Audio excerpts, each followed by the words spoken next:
Hello guys, welcome to my channel. কেমন আছো তোমরা সবাই? আজকে আমার চ্যানেলে কোনো ডান্স ভিডিও না, কোনো ডেইলি ব্লগিং না। আজকে আমার চ্যানেলে শেয়ার করব কাজলি মাছের একটা রেসিপি। কাজলি মাছ ছোটবেলা থেকে আমার অনেক প্রিয় একটা মাছ। আর আজকে সকালে যখন দেখলাম মা কাজলি মাছের ঝোল রান্না করছে, তো ভাবলাম কেন না রেসিপিটা শেয়ার করি আমার চ্যানেলে। তো আজকে কাজলি মাছের ঝোল রান্না হচ্ছে। আর কাজলি মাছের ঝোল রান্নার জন্য প্রথমে কাজলি মাছগুলোকে লবণ আর হলুদ দিয়ে মা মাখিয়ে রেখেছিল। তারপর প্যানে তেল গরম করে মাছগুলোকে দিয়ে দিল। আমরা যেহেতু কড়া ভাজা খাই, তো মাছগুলোকে একটু সময় নিয়ে মা ভেজে নিচ্ছে। তো মাছ প্রথমে এক পিঠ ভালোভাবে হতে দিতে হবে। তার আগে নাড়াচাড়া করা যাবে না, কারণ কাজলি মাছ তো অনেক নরম একটা মাছ, তাই খুব সাবধানে নাড়াচাড়া করতে হবে। যখনই এক পিঠ হয়ে গেল, তারপর মা কাজলি মাছগুলোকে উল্টে দিল আরেক পিঠ ভাজা হওয়ার জন্য।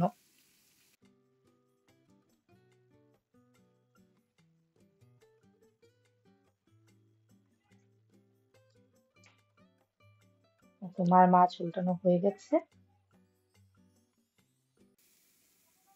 আর মাছগুলো ভাজাও হয়ে গেছে।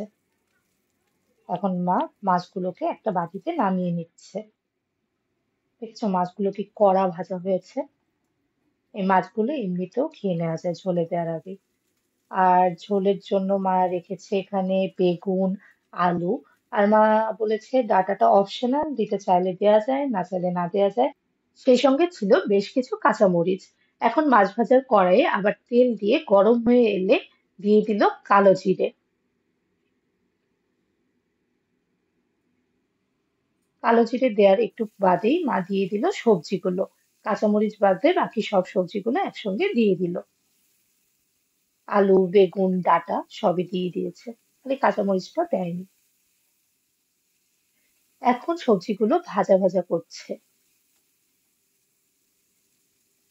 সবজিগুলো ভাজতে ভাজতে মা একটুখানি লবণও দিয়ে দিল। এখন লবণ দিয়ে আবার একটু নেড়ে চেড়ে দিচ্ছে।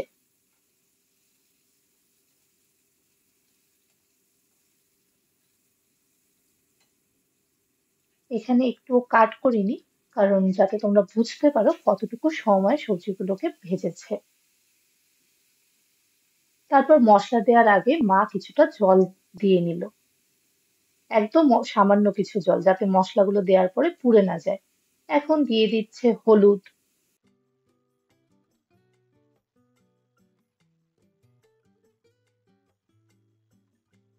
এখন দিচ্ছে শুকনো মরিচের গুঁড়ো।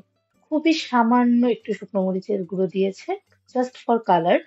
কারণ রান্নাটা হচ্ছে কাঁচা মরিচের ঝালে। খুবই সামান্য মশলা, একদম এই দুটো মশলাই যাচ্ছে। তারপর আরো একটু জল দিয়ে দিল। এখন হলুদ মরিচের কাঁচা ভাবটা যাওয়া পর্যন্ত আর মশলা থেকে তেল ওঠা পর্যন্ত এটাকে কিছুক্ষণ ভেজে নিতে হবে।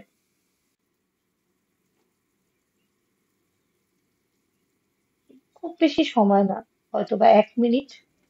1 মিনিটের বেশি সময় একদমই লাগে না, খুবই অল্প সবজি তো, আর অল্প মশলা। খুব সময় হচ্ছে, তেল উঠেও গেছে প্রায়।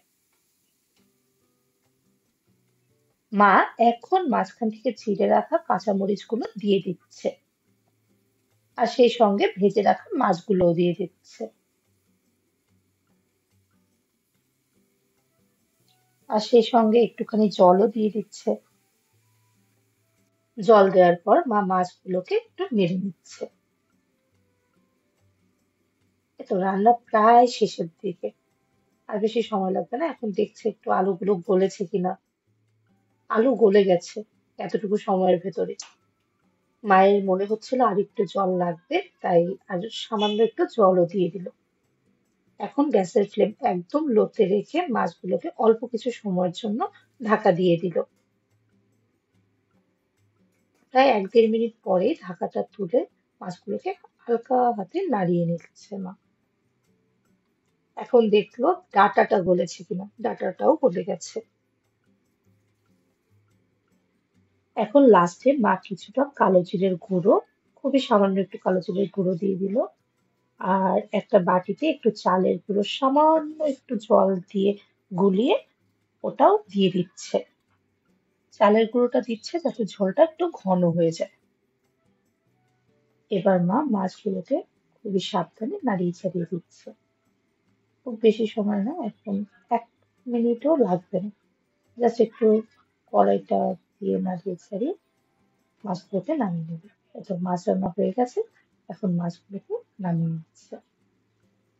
এই ঝোলটা রান্না করাটা যতটা সহজ, যতটা কম মশলাদার, ঠিক তেমনই খেতেও টেস্টি। যে কোনো ছোট মাছ দিয়ে এই ঝোলটা রান্না করা যায়।